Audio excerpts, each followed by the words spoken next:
Social media पर जैन समाज के सबसे लोकप्रिय, आप सबके प्यारे, आप सबके आशीर्वाद सहित से चलने वाले चैनल महालक्ष्मी की ओर से आपकी ये बात सब तक पहुंचाने वाले आप सबको सादर जय जिन। आज शाम 8 बजे आपके पास, शनिवार 10 फरवरी। सबसे पहले गुरुवार के चरणों में बारंबार नमन करेंगे, जिनसे हमने पिछले 8-9 महीनों में उस बात के लिए आशीर्वाद दिया था जो आज आपसे बात करेंगे। आचार्य श्री विद्यासागर जी महामुनिराज, मुनि पुंगव श्री सुधा सागर जी, आचार्य श्री अनेकांत सागर जी, आचार्य श्री अतिवीर जी, आचार्य सौभाग्य सागर जी, आचार्य श्री प्रज्ञा सागर जी, मुनि श्री प्रणम्य सागर जी, मुनि श्री और भी के साथ आचार्य श्री विशुद्ध सागर जी। ऐसे अनेक संत थे जिनसे इस गिरनार के बारे में कि किस तरह कार्रवाई होनी चाहिए सबसे आशीर्वाद मिला। पर इन सब में सबसे ऊपर कहना चाहूँगा, जिनके चरणों में बारंबार वंदन करते हुए कि जिन्होंने सचमुच हमें ही नहीं आप सबको यह कहने को कह दिया कि गिरनार चला गया, आज के मत बंद के ना, आचार्य श्री सुनील सागर जी, जिनका हर क्षण हर पल इस बात के लिए, तीर्थों के लिए हमें आशीर्वाद देता रहा। हमें कहते हैं घरों से उठाकर जगाता रहा इन्हें, जिनके कारण आज यह इस मुकाम पर पहुंच पाए हैं कि अब यह नहीं कहता कोई कि गिरनार चला गया है। ऐसे आचार्य श्री सुनील सागर जी के चरणों में बारंबार नमन कि जिनके आशीर्वाद से, जिनके प्रेरणा से आज हम नहीं, आप नहीं, पूरा देश इस बात को, अपने तीर्थों को बचाने के लिए कुछ कृत संकल्पित हुआ है। यह सब उन्हीं के चरणों में वंदन है, उन्हीं पर समर्पित है। यह ऑर्डर है कल का गुजरात हाई कोर्ट का, जो इस नए केस में मिला है। 9 फरवरी को एडमिट हुआ है और 2 अप्रैल अगली डेट है। इन सब में सबसे पहले सहयोग के लिए धन्यवाद देंगे सीनियर एडवोकेट रहे हैं अलवर के खिल्लीमल जी, जिनकी छत्र छाया में हम सब कदम बढ़ा रहे हैं।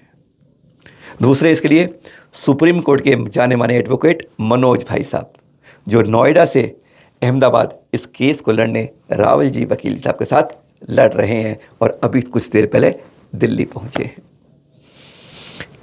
डॉक्टर मनोज जैन जी, जाने माने इस केस के जानकार हैं।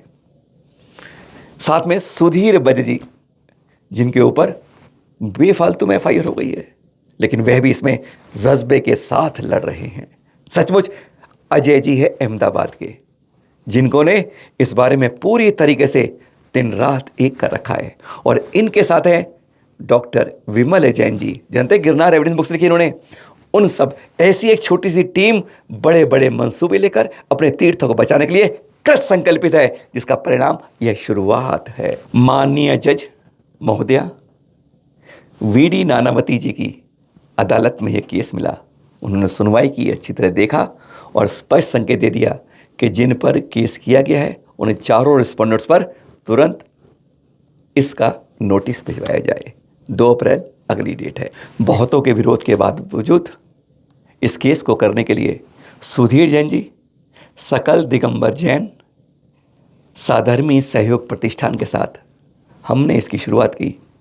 जैन धर्म संरक्षण महासंघ के साथ इस केस को गुजरात हाई कोर्ट तक पहुंचाया, बहुतों के सहयोग और अनेकों के आशीर्वाद के साथ।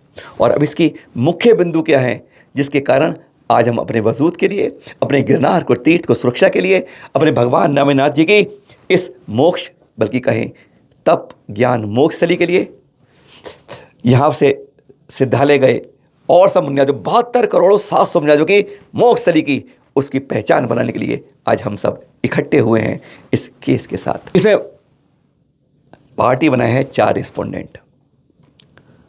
गुजरात यात्रा विकास धाम के अध्यक्ष को, केंद्र सरकार में एएसआई विभाग को, राज्य सरकार में उनके पुरातत्व विभाग को तथा डिस्ट्रिक्ट कलेक्टर जूनागढ़ को। और अब इसके मुख्य बंधु आपके पास पेश करते हैं उस केस के साथ। यह गिरनार जी नेमिनाथ भगवान की मोक्षस्थली 3000 वर्ष से ज़्यादा प्राचीन है, पर इसको 1950 में दत्तात्रेय शिखर के रूप में घोषित कर दिया गया, सन 1950 में। उससे पहले कुछ नहीं था। अब इसे दत्तात्रेय स्थान बनाने की कोशिशें जारी हो रही हैं, जिस पर जैन समाज एक सबसे खड़ा हो गया है। गिरनार है दत्तात्रेय क्षेत्र ने। इसके लिए हम बात करें ना, अपने आज़ादी से पहले अंग्रेज मुगल काल की बात करते हैं। अकबर और औरंगजेब के प्रमाण जो दिए हैं फरमान के रूप में, वह भी यहां से प्रमाण दिए गए कि यह नेमिनाथ भगवान की मोक्ष स्थली है। मुगल काल के बाद अंग्रेज आए। 1828 में कर्नल टॉन ने प्रमाण दिए इसके नेमिनाथ मोक्ष स्थली के। उसके साक्ष्य आज अदालत के सामने रखे गए। 1869 में एक प्राइवेट सर्वे हुआ, उसका बाकायदा बॉम्बे गजट में प्रकाशन हुआ।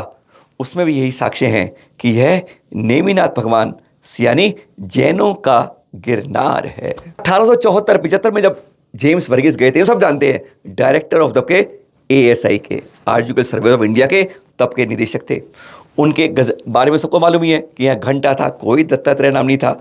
स्पष्ट बात है, यह सब प्रमाण अब फिर दिए गए हैं पुख्ता सबूतों के साथ। उसके बाद यहाँ पर लगातार दिगंबर साधु, जैन साधु और श्रद्धालु लगातार यात्राएं करते रहे, जिनका अनेक जगह पर उद्धरण दिया गया है, विवरण दिया गया है उन प्रमाणों के साथ कि यह कब से चलता सिलसिला लगातार चल रहा है। जैन ग्रंथों की बात करते हैं, वैदिक ग्रंथों की, आगमों की, उनके पुराणों की, यजुर्वेद की, सामवेद की, ये महाभारत तक के इसमें प्रमाण दिए गए हैं, जिसमें बात बताया गया है रेवती पर्वत और जयंत शिखर या गिरनार। यहां पर नेमिनाथ भगवान के बारे में स्पष्ट संकेत, उसमें उद्धरण यहां पर दिए गए हैं। कुछ भी कहें, गुजरात सरकार की अनदेखी कहें, पुराने पुरातत्व के बारे में किसी की जानने की कोशिश ना होने के कारण कहें कि इसे अब दत्तात्रेय क्षेत्र बनाने की कोशिशें हो गई हैं।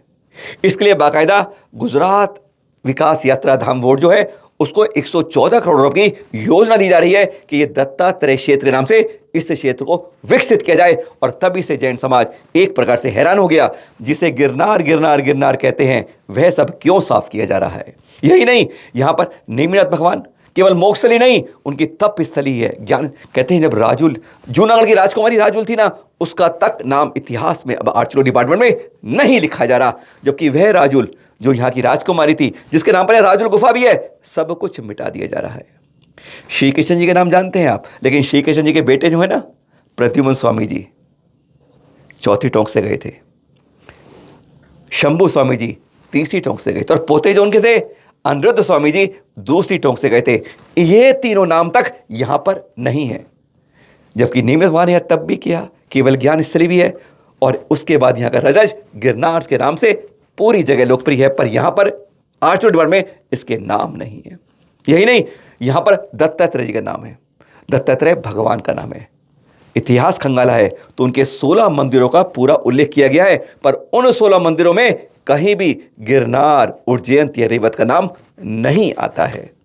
हाँ, गोरखनाथ जी के बारे में बात होती है, तीसरी टोंक को गोरखनाथ का बना दिया है। गोरखनाथ जी का बताया जन्म कब गया है, जो बताया 845 ईस्वी के अंदर उनका जन्म है, ये सब जानते हैं। और कहा गया कि यहाँ पर उन्होंने जो कहा जाता है, यहाँ आकर उन्होंने 1200 साल तप किया। अब यह दिमाग के बाहर हो जाता है, जिनका जन्म 845 में हुआ, उन्होंने 1200 तप कब कर दिया यहाँ। इसलिए दोनों में विवाद है, डिफरेंस है। इसलिए यह बात भी नहीं, जो तीसरी टोंक शंभू स्वामी जी की है, उसको गोरखनाथ नाम से कर दे रहे हैं। जो हमारे प्रद्युम्न स्वामी की टोंक है, उसे कहते हैं अघोर बाबा की कर देते हैं। बार बार में यह बात होती है। यही बदलाव के बारे में यह याचिका दायर की गई है कि पुरातत्व का, इतिहास का नाम क्यों नहीं यह सही रूप से दर्ज किया जा रहा है, और जिसकी पहचान जैसे है वह क्यों नहीं बनाई जा रही है। इसको दत्तात्रेय के नाम से नहीं, जो चीज़ है वह गिरनार नाम भी रहना चाहिए। और जैसे 1964 का जो गुजरात सरकार वीडियो है ना, उसको प्रमाण दिया गया है, जहाँ पर कोई आपको यहाँ पर इस तरह की दत्तात्रेय की मूर्ति नहीं दिख रही है। एक घंटा दिख रहा है और एक साधु वहाँ पर पूजा करते हैं। यह प्रमाणिक गुजरात सरकार का जो वीडियो है, और इसके अंदर कई प्रमाण सांध्य महालक्ष्मी, चलन महालक्ष्मी के रूप में भी प्रूफ में अंकित किए गए हैं। आप सबसे यही भावना भाएंगे कि कभी भी किसी तीर्थ के लिए रुके मत, कल के लिए टाले मत, जितनी जल्दी हो तभी उसको और आवाज़ उठाने की कोशिश कर लें। समाज को जगाइए, खुद जाग जाइए। हर तीर्थ के लिए, चाहे गिरनार हो, चाहे मंदारगिरी हो, चाहे खंडगिरी हो, कोई भी तीर्थ हो, हर को बसाने के लिए, अपने करने के लिए हमको लड़ना होगा, मिलकर लड़ना होगा। क्योंकि ध्यान रखिएगा, जब आप लड़ेंगे, कोई ना कोई हम में से खड़ा हो जाएगा आपकी टांग खींचने के लिए। गिरनार नेमिनाथ भगवान की मोक्ष स्थली है। 72 करोड़ सासों की सिद्ध स्थली है। चाहे वह श्री कृष्ण जी के बेटे रहे या पोते, उनकी यह निर्वाण स्थली है। इसलिए गिरनार गिरनार है, उसकी पहचान उसी रूप में हो और जिसका वह अधिकार है वह उसको मिलना चाहिए। सादर जय जिनेंद्र।